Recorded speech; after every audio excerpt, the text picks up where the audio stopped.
ఏ విధంగా మొదలుపెట్టినారు అక్కడి నుంచి ప్రయాణం మొదలుపెడుతూ మా ప్రభుత్వం ఆ రోజు ఉన్నప్పటికీ వేరే ప్రభుత్వం వచ్చినప్పటికీ తర్వాత మా ప్రభుత్వం వచ్చినప్పటికీ దాని తదుపరి వారి ప్రభుత్వం వచ్చినప్పటికీ ఈరోజు ఆఖరికి రాష్ట్ర ప్రజలు కోరేది ఏంది అధ్యక్ష? రాష్ట్ర ప్రగతిని కోరుతా ఉన్న సందర్భంలో మాకు బేషిజాలు లేవు. మేము ఆఖరికి లాస్ట్కి వచ్చే అంశానికి వచ్చే వరకు రాష్ట్ర ఆర్థిక ప్రగతి విషయంలో రాజీ లేకుండా ఎక్కడైతే మంచి ఆలోచనలు ఉంటాయో విధానపరమైన నిర్ణయాలు ఉంటాయో గత ప్రభుత్వానికి సంబంధించి కూడా మేము బేషిజాలు పోకుండా ముందుకు తీసుకెళ్లే ప్రయత్న భాగంలోనే ఈరోజు ముఖ్యమంత్రి గారి నాయకత్వంలో ముందుకు వెళ్ళటం జరిగింది అధ్యక్ష. వారు చెప్తా ఉన్నారు రాహుల్ గాంధీ గారి గురించి చెప్పారు. వారు రాహుల్ గాంధీ గారు ఎవరి గురించి చెప్పారు అధ్యక్ష? ఈరోజు వారి స్నేహ పార్టీ అయిన వారి ఫ్రెండ్లీ పార్టీ అయిన బీజేపీకి సంబంధించి ఈరోజు ఒకరు ఇద్దరు దేశానికి దేశ ప్రజలకు సంబంధించిన సంపద ఒక్కరి ఇద్దరికి చెందుతా ఉంది. లెవెల్ ప్లేయింగ్ ఫీల్డ్ ఇవ్వటం లేదు.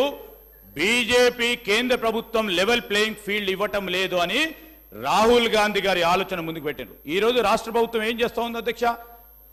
మీరు పెట్టిన పరిశ్రమ, ఇంకోరు పెట్టిన పరిశ్రమ, ఇంకో 10 మంది పెట్టిన పరిశ్రమ, ఈరోజు అందరికీ అవకాశం లెవెల్ ప్లేయింగ్ ఫీల్డ్ క్రియేట్ చేయడం అనేది మా ప్రభుత్వ ఉద్దేశం. ఈరోజు మీరు పెడతారా, రాజేశ్వర్ రెడ్డి గారు పెడతారా, లేకుంటే మా రాజగోపాల్ రెడ్డి గారు పెడతారా, అందరికీ సమానంగా ఈరోజు పరిశ్రమలకు పెట్టే అవకాశం ఇవ్వాలనే దృక్పథం ఉన్నది కాంగ్రెస్ పార్టీ ప్రభుత్వం. ఈరోజు వారితో చేసుకోవద్దంటారు అధ్యక్ష, వారితోని ఒప్పందాలు చేసుకోవద్దంటారు.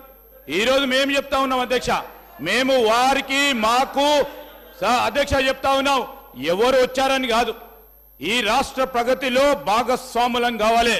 వి want to partner with our your state progress. వచ్చిన వారందరికీ కూడా స్వాగతిస్తాం, స్వాగతం పలుకుతాం. స్వాగతించి మేము చెప్తా ఉన్నాం, రాబోయే 5 సంవత్సరాల కాలాయంలో పరిశ్రమలకు సంబంధించి కానీ ఐటీ రంగానికి సంబంధించి కానీ 10 అంతలు పెంచే విధంగా మంచి సలహాలు కానీ సూచనలు ఇచ్చే ఎవరినైనా స్వాగతిస్తాం, ముందుకు తీసుకెళ్లే ప్రయత్నం చేస్తాం. కానీ ఈరోజు లెవెల్ ప్లేయింగ్ ఫీల్డ్ క్రియేట్ చేయరాదు. క్రానీ క్యాపిటలిస్టులను మేము అస్సలే ఎంకరేజ్ చేయం. You take our word. మా దగ్గర నుంచి ఎవరైనా కూడా క్రానిక్ క్యాపిటలిజం ఎంకరేజ్ చేసే ప్రతిపాదన లేదు, ఆలోచన లేదు, రేపొద్దున మాకుండే ప్లానింగ్ కూడా లేదని మీ అందరికీ కూడా మనవి చేస్తా ఉన్నాను.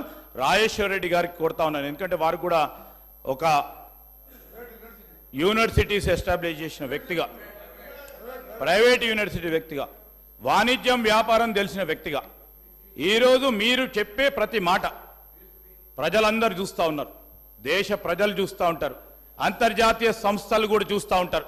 ఈరోజు మనందరి ఆలోచన, మేము కూడా చెప్పాం, ముఖ్యమంత్రి గారు కూడా చెప్పారు, ఈరోజు ఇంతపూర్వకం ప్రవేశపెట్టిన పాలసీస్ మంచిగా ఉంటే మేము ఇంకా మంచిగా చేస్తామని చెప్పాం. లేదు తీసేస్తాం, బాగలేదు అని చెప్పే ఒక ఆలోచన చేయలేదు.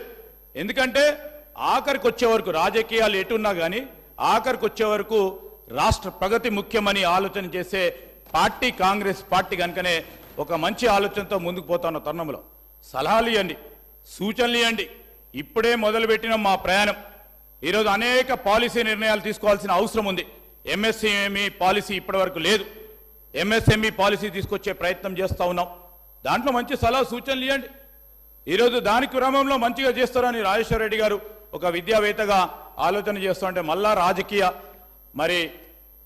ప్రసంగం చేయకుండా మంచి ఆలోచన ఇవ్వండి. ఈరోజు ఓట్ ఆన్ అకౌంట్ బడ్జెట్కు సంబంధించే ఇది చేస్తే రేపు ప్రవేశపెట్టే బడ్జెట్కు సంబంధించి మేము చెప్తే రేపొద్దున ఈ పార్లమెంట్ ఎన్నికల తర్వాత మేము ప్రవేశపెట్టే బడ్జెట్కు సంబంధించిన అంశం ముందు పెడితే వారికి మాట్లాడడానికి కూడా అవకాశం ఉండదు. నేను ఈరోజు మీ అందరికి మనవి చేస్తాను, గౌరవ స్పీకర్ గారిని కోరుతా ఉన్నాం అధ్యక్ష, ఈరోజు రాష్ట్ర ప్రగతికి సంబంధించి ఇటు బీజేపీ వారు కానీ ఎంఐఎం వారు కానీ టీఆర్ఎస్ పార్టీ వారు ఆఖరికి మనం కోరేది రాష్ట్ర ప్రగతి, రాష్ట్ర ప్రజలకు సంబంధించిన సంక్షేమం, అభివృద్ధి. దాన్ని బ్రాడ్గా ముందు పెట్టి వారి సలహా సూచన ఇవ్వాలని కోరుతా ఉన్నాను. మహేశ్వర్ రెడ్డి గారు. థ్యాంక్ యూ అధ్యక్ష.